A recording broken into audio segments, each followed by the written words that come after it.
कैसे हो मित्रों? तो इस वीडियो में हम स्टार्ट करेंगे अपना नया चैप्टर इलास्टिसिटी। जो लोग क्लास 11 के स्टार्ट होने का वेट कर रहे थे उनका इंतजार खत्म होता है। आज हम स्टार्ट करें अपना क्लास 11 का पहला चैप्टर, जिसका नाम है इलास्टिसिटी। हम पहले मैकेनिक्स 2 को कवर करेंगे, उसके बाद मैकेनिक्स 1 पे जाएंगे। और मैं जेई की अपडेट और स्टडी मॉड्यूल प्रोवाइड करने के टेलीग्राम चैनल बनाता है, तो उसको ज्वाइन करना मत भूलना। तो अब हम स्टार्ट करेंगे अपना पहला चैप्टर इलास्टिसिटी। चैप्टर में सबसे पहले देखते हैं इलास्टिसिटी होती क्या है। इलास्टिसिटी होती क्या है? इलास्टिसिटी हमारे पास होती है द प्रॉपर्टी, बॉडी की प्रॉपर्टी होती है, property of body to regain its shape and size to original after removing deforming force, after removing deforming force। अरे यार सिर्फ डेफिनेशन ही बताओगे, कुछ बताओगे भी इस बारे में? देखो, हमारे पास जो इलास्टिसिटी होती है क्या होती है? एक बॉडी की प्रॉपर्टी होती है जिसकी वजह से अगर मान लो जैसे कि रबड़ है उसको हमने खींचा तो वो तुरंत ही अपनी शेप को रीगेन कर लेती है, यानी कि वो इलास्टिक है। हमारे पास इलास्टिसिटी कितने खींच रहे हैं उससे नहीं हम जज करेंगे, वो कितनी जल्दी अपने आप को रीगेन कर रहे हैं उससे जज करेंगे। जैसे कि एक एग्जांपल आता है बहुत ही फेमस हमारे पास, स्टील और रबर में से हमारे पास ज्यादा इलास्टिक कौन है? 100% आप दो का जवाब होएगा कि रबर ज्यादा इलास्टिक है, लेकिन ये गलत आंसर है। स्टील हमारे पास ज्यादा इलास्टिक है, स्टील हमारे पास ज्यादा इलास्टिक है। कह रहे अब ये कैसे? देखो, मैंने क्या कहा कि इलास्टिसिटी क्या होती है? हमारे पास एक प्रॉपर्टी होती है जिसकी वजह से वो अपनी शेप रीगेन करेंगी। इलास्टिसिटी के हिसाब से रबर हमें दिख रहा है ऐसे रीगेन करिए, लेकिन स्टील देखो वो जितना कम दब रहा है उतना जल्दी रीगेन भी करेगा। स्टील को दबाना मुश्किल है तो वो रीगेन भी जल्दी करेगा, इसलिए स्टील हमारे पास जो है वो ज्यादा इलास्टिक माना जाता है। ठीक है, इतनी बात क्लियर है। अब एक टर्म आती है रिस्टोरिंग फोर्स। एक टर्म आती है रिस्टोरिंग फोर्स।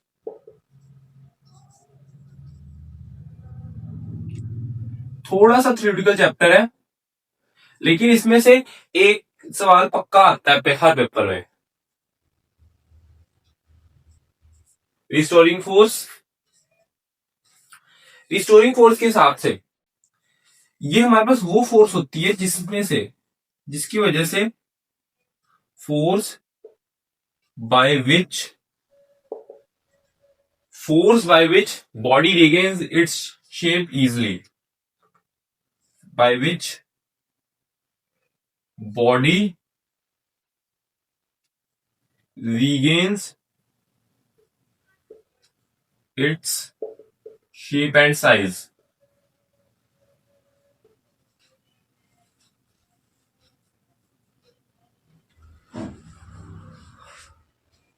अगर मैं इसको एफ रिस्टोरिंग से डिनोट करूं, इतना नोट करो, फिर मैं एक और बात बताता हूं। अगर इतनी बात क्लियर है, अगर ये हमारे पास यहां पे दो टर्म्स इस चैप्टर में चलती हैं, स्ट्रेस और हमारे पास एक टर्म आती है रीस्टोरिंग स्ट्रेस।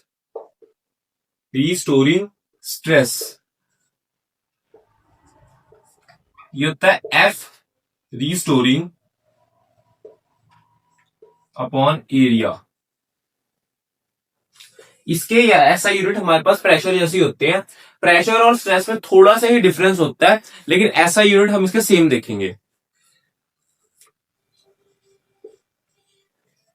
एसआई यूनिट होते हैं इसके न्यूटन -2, मीटर -2 या पास्कल कहो। क्योंकि देखो फॉर्मूला हमारे पास किसके जैसा है, प्रेशर जैसा।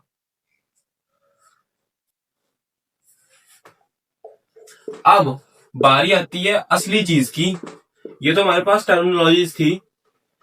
टर्मिनोलॉजीज हम के बाद हम देखेंगे Hooke's law. Hooke's law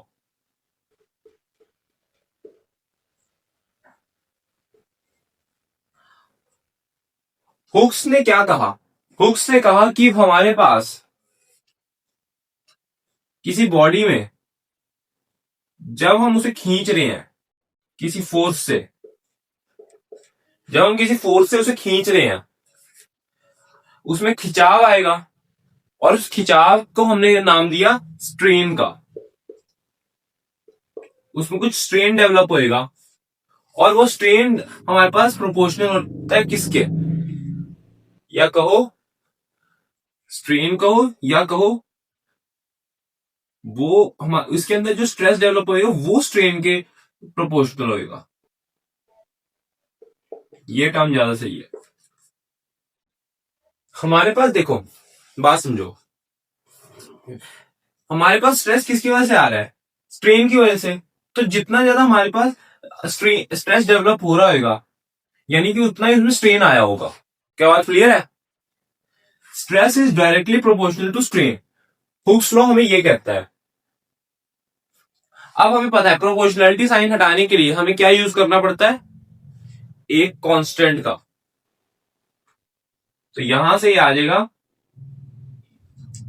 stress is equal to Y into strain. क्या इतनी बात क्लियर है? ये मैंने प्रोपोर्शनैलिटी साइन हटा दिया। और स्ट्रेस हमारे पास क्या है, F upon A equal to strain हमारे पास कितना है। स्ट्रेन हमारे पास कैसे लिखा जाता है, स्ट्रेन का फॉर्मूला देखो पहले, delta L upon L. Delta L क्या है, change in length upon original length. Change in length upon original length, ठीक है। Y delta L upon L. क्या बात क्लियर है? क्या इतनी बात क्लियर है? अब ये वाई क्या चीज है, अब कहीं कह रहे होंगे वाई तो बता दो क्या चीज है। वाई इस चैप्टर की मेन चीज है जिसे हम बुलाते हैं यंग्स मॉडुलस। Young's modulus. और यंग्स मॉडुलस से भर भर के सवाल आते हैं इस चैप्टर में से। मेनली हमारे पास दो ही चीज पार्ट होते हैं जिसमें से आने के चांसेस होते हैं सवाल का। एक यंग्स मॉडुलस, इस फॉर्मूले से सवाल आ जाते हैं, या फिर हमारे पास एक एनर्जी वाला पार्ट आएगा उसमें से सवाल आते हैं। देखो, हो सकता है अगर उन्हें कुछ मुश्किल करना होगा, वैसे तो इसमें से डायरेक्ट ही सवाल आता है, लेकिन अगर उन्हें कुछ मुश्किल करना होगा हो सकता है वो किसी भी चैप्टर के साथ मिक्स करके सवाल दे दें, वो भी हम देखेंगे। पहले ये इतना नोट करो। क्या इतनी बात क्लियर है? और यार अपने डाउट्स लिखा करो कमेंट्स में। कमेंट्स में अपने डाउट्स लिखा करो यार।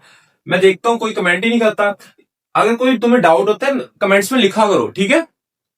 एक बार इसे देखो, पिछले भी चैप्टर्स में किसी में जो हमने इलेक्ट्रोमैग्नेटिज्म वाला पार्ट किया उसमें भी किसी में डाउट है तो उस वीडियो के नीचे लिखो।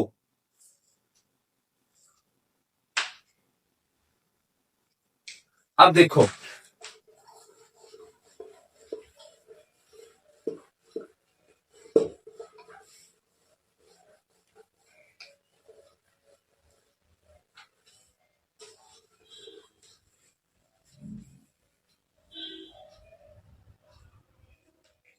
ये हमारे पास एक ब्लॉक टंगा हुआ है। इसकी जो थ्रेड है ये एम मास है। इसकी जो थ्रेड है वो है एल लेंथ की। एरिया इसका ए है, मतलब जो क्रॉस सेक्शनल एरिया होता है। पतली सी दिख रही है, इसमें इसमें कुछ क्रॉस सेक्शनल एरिया तो होगा ना। और इसका यंग्स मॉडुलस वाई लेते हैं। इसका यंग्स मॉडुलस हम y ले लेते हैं, और साथ में ये इतना काफी है, ठीक है। यह एक काम करते हैं, इसकी जगह मैं r दे देता हूं, इसका रेडियस, इसके क्रॉस सेक्शनल एरिया का रेडियस दे देता हूं r। आप बताओ, अब हमें क्या बताना है? Find value of change in length.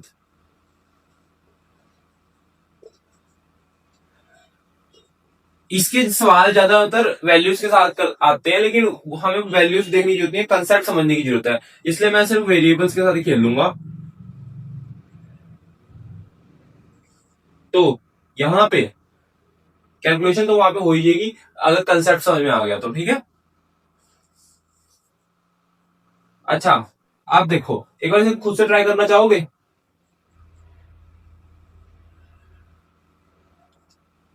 क्या होगा देखो, इसमें कैसे इसे सॉल्व करते हैं। फोर्स इसमें कितनी लग रही है पहले ये बताओ, फोर्स इसमें कितनी लग रही है? ये mg फोर्स ही लग रही है एक। अरे नहीं नहीं, ये वाली फोर्स भी तो लग रही है, टेंशन है ना।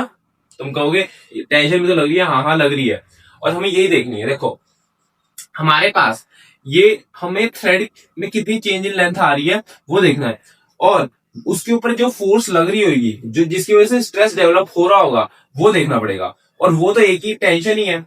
और तो यहां से मैं लिख दूंगा T upon A equal to Y delta L upon L, यही निकालना है डेल्टा एल। टी हमारे पास किसके इक्वल आ रहा है? ये अभी हमारे पास रेस्ट पे है, तो T equal to M G हो जाएगा। तो यहां से आ जाएगा एम जी अपॉन, और एरिया कितना है?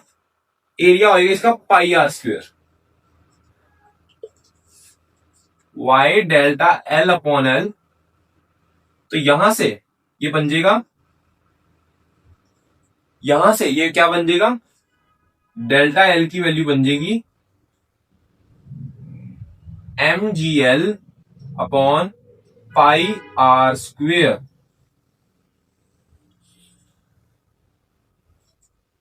M G L upon pi R square. क्या बात क्लियर है इतनी? क्या बात क्लियर है इतनी? देखो बहुत आसान चैप्टर है, इतना मुश्किल नहीं है, और इसमें सवाल आने पक्के हैं, 4 नंबर पक्के हैं इसमें, ठीक है। एक बार से देखो, अब थोड़ा थोड़ा रोटेशन को मिक्स करके भी हम यूज करते हैं इसे। देखो एक सवाल, देखो एक सवाल आता है हमारे पास रोटेशन को मिक्स करके।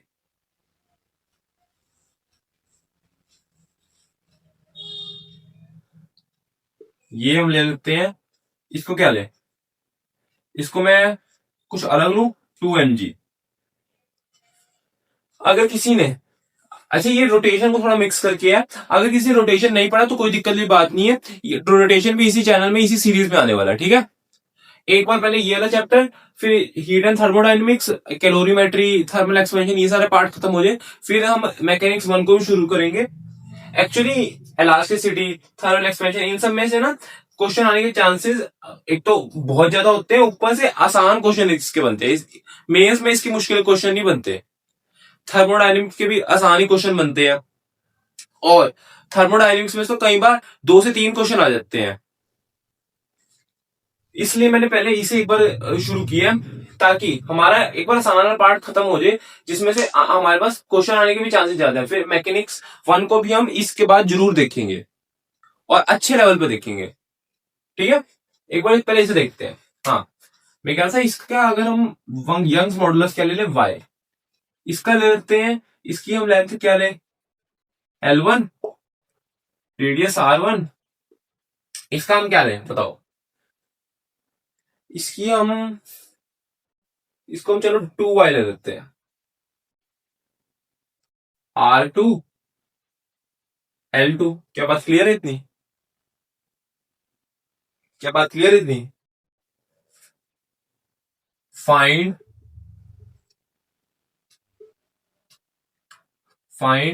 रेशियो ऑफ, एक्चुअली देखो मेरी बात समझो, अब कहीं कह रहे होंगे कि हमारे पास ये अलग अलग क्यों दोनों का थ्रेड तो सेम ही जा रही होगी, एक्चुअली पता क्या होता है हमारे पास, जब लॉज ऑफ मोशन में हम जब देखते हैं तो हम दोनों तरफ का टी जो होता है, दोनों तरफ का जो टी होता है वो सेम लेते हैं। इधर जो टी आता है और इधर जो टी आता है वो सेम लेते हैं, ठीक है। लेकिन जब बात रोटेशन की आती है, रोटेशन में एक्चुअली हमें ये जो हमारे पास इस सर्कल सा दे रखा होता है, ये हमारे पास सर्कल दे रखा होता है, तो ये हमारे पास कोई भी, हमारे पास ये कोई भी शेप हो सकती है। ये हमारे पास हो सकता है रिंग हो, हमारे पास हो सकता है डिस्क हो, कुछ भी हो सकता है ये। तो हर एक शेप का हम लोग मोमेंट ऑफ इनर्शिया एक टर्म आती है, मोमेंट ऑफ इनर्शिया हम अलग अलग देखते हैं। इसलिए उसमें जब हम ऐसे पुली वाले क्वेश्चंस देखते हैं, उसमें दोनों तरफ का टी अलग अलग लेके चलते हैं। क्या बात क्लियर है? हम दोनों को तरफ का टी अलग अलग लेके चलते हैं। तो यहां पे बताओ ratio of change in length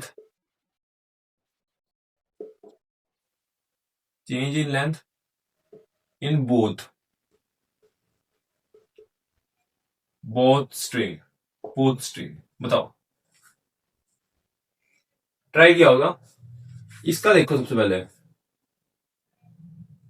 ये आ जाएगा mg अपॉन, इसका देखो mg, ये 2mg, ये आ जाएगा mg upon pi r2 square equal to 2y delta L1 upon, नहीं डेल्टा L2 अपॉन L2, और इधर आएगा ये देखो ये पहली इक्वेशन, और इसका क्या आ जाएगा,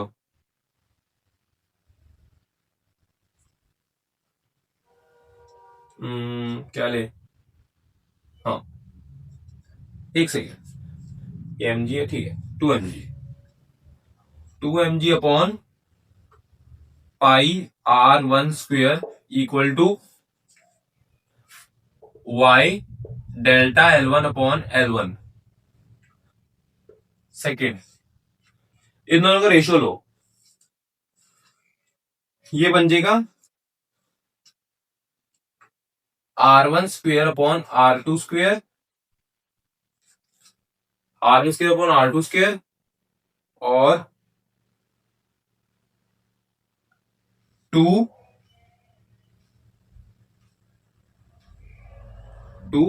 डेल्टा L1 अपॉन, नहीं डेल्टा L2 अपॉन L2, साथ में डेल्टा L1 अपॉन L1, ये बन जाएगा। अब ये रिजल्ट में लिख रहा हूं, हमारे पास आ जाएगा result r1 square upon r2 का square equal to 2L1 upon L2 delta L2 upon L1। ये मैं इसको रब कर रहा हूं, क्वेश्चन तो आपने नोट कर ही लिया होगा। यहां पे आ जाएगा डेल्टा, एक मिनट, हाँ ये साथ में डेल्टा भी आएगा, delta L2 upon L1, delta L1 equal to आ जाएगा R1 square R2 square L2 L1 into 2, ये आ जाएगा। क्या बात क्लियर है? अभी के लिए बस इतना ही। नेक्स्ट वीडियो में हम इलास्टिसिटी का नेक्स्ट पार्ट देखेंगे। होप सो इस पार्ट में आपको चीजें क्लियर होंगी, कॉन्सेप्ट्स क्लियर होंगे। अगर वीडियो अच्छी लगी तो वीडियो को लाइक कर दो, चैनल सब्सक्राइब कर दो। Okay, thank you.